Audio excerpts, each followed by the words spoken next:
अब खबर अजमेर से है, जहां सूफी संत ख्वाजा मोइनुद्दीन चिश्ती की दरगाह में बसंत प्रोग्राम का इनेकाद किया गया।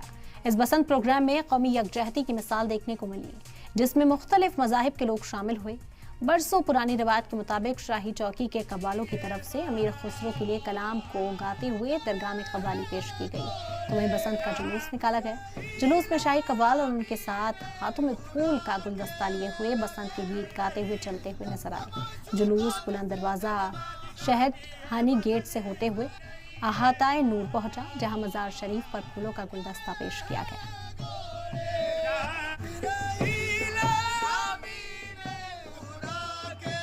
बसंत पंचमी अजमेर की दरगाह सहित तमाम देश की बड़ी दरगाहों पर मनाई जाती है। इससे बड़ी गंगा जमनी तहजीब की कोई मिसाल आपको कहीं देखने को नहीं मिलेगी। ये उन लोगों का करारा जवाब है जो भारत विरोधी विदेशी ताकतों के को खुश करने के लिए भारत के लिए कहते हैं कि भारत में मुसलमान खुश नहीं है या प्रताड़ित है।